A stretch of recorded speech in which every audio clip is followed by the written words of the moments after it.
చాలా రోజులైంది clean water చూసి వాటర్ ఫాల్స్లో.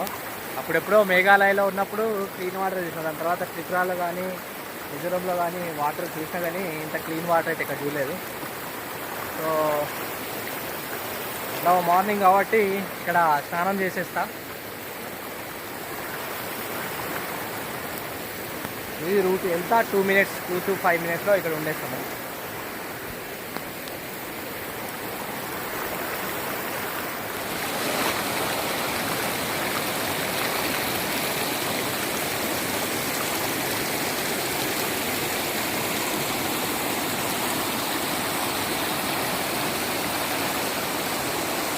కొంచెం లోపలికి వస్తే ఇక్కడ దాకా వచ్చేసిన.